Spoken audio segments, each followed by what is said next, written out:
Hi guys, this is Lore from Missy Looks. In today's video, you're going to learn 2 different ways to turn regular denim shorts into these trendy and shiny rhinestone shorts. The materials you will need are Rhinestone Fringe trim. I got 1 yard to make both styles of shorts. In the description box below, you can find a link to get the exact same one I'm using in this video. Some thread and needle, scissors and fabric marking pen, and of course denim shorts. These dress denim shorts are the cutest to bling out, so let's start with those. Try on the shorts and start marking the fabric to indicate where you want the fringe trim to go. For the first style, I'm planning for the fringe trim to be in a triangular shape that creates a very flattering and trendy look. So, once you decide where you want the top of the triangle to be, use the fabric marking pen to mark it down. Then, go to the side of the shorts and see where you want the end of the fringe to be and mark it as well. Lastly, place the other end of the trim close to the crotch, at the inner thigh, and make a mark too. With these 3 marks ready on the fabric, the next step is to take a ruler or a sewing gauge, like this one that I love so much, and use it to copy the position of the marks on the other leg. Start with the one on the side and then measure and mark the one in the center of the leg.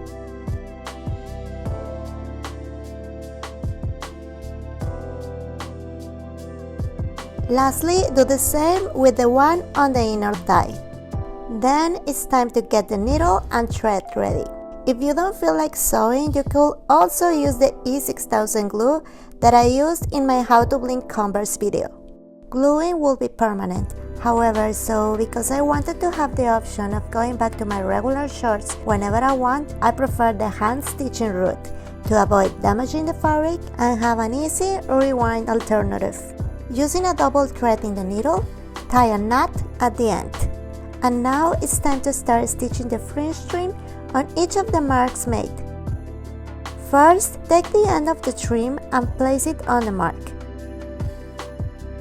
Insert the needle from the back to the front of the shorts and on top of where the trim will be. Then insert the needle under the trim to hold it, and with the point of the needle sticking out again in the same place where it came out the first time. Repeat this stitch again to create a stronger hold. Then move to the next line of the trim, inserting the needle towards the right, and then hold the rhinestone trim, stitching just like we did on the first one. But this time, before the loop of the thread closes, insert the needle through it to create a knot that will secure everything even better. Once the first 2 rows of rhinestones are secured, it will look like this. Now it's time to sew the trim on the mark that's on the center front of the shorts. And just like we did on the side, I'm going to sew 2 rows of the fringe using the same type of stitches. Once that's done, move to the mark that is close to the crotch and sew the last bit of trim under. Finish it off by cutting the excess of the rhinestone trim using scissors. And now that the rhinestone trim is secure on those 3 marks, it's time to make some stitches on the spaces between each mark, so the rest of it won't be flopping around. You can do 2 or 3 stitches to secure this part, but the more stitches you make, the better and more secure your work will be.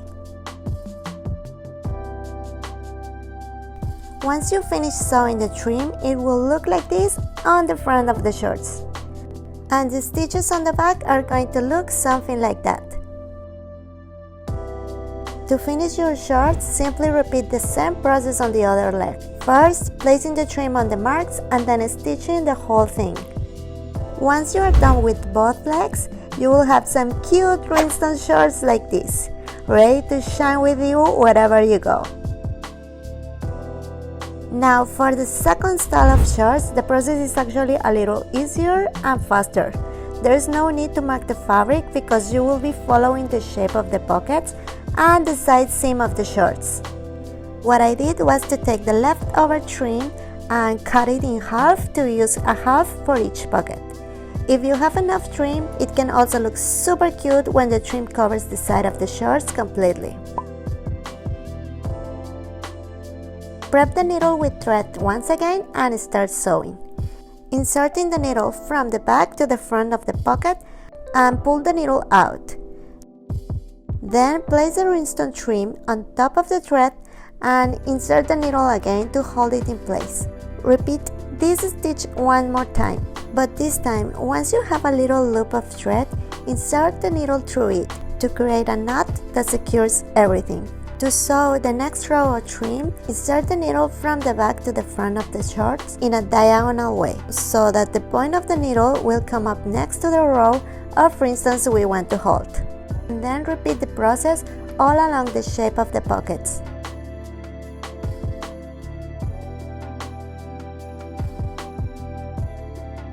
Once you finish, it will look like this.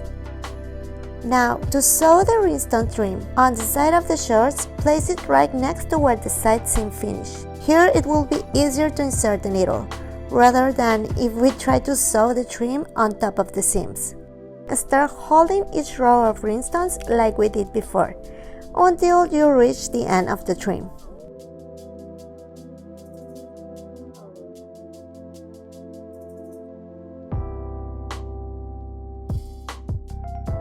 On the inside of the pocket, the seam will look like this. And then you just need to repeat the same process on the other side of the shorts to get something like this. Remember that if you can imagine it, you can create anything you desire. In your hands lies the power to turn invisible into visible. Let me know in the comments below which style you like the most, the first or the second one. And if you haven't yet, click on that subscribe button for more videos. Thank you so much for being here and for sharing this video with whoever you think it can be helpful for. We'll see you in the next one. Bye bye!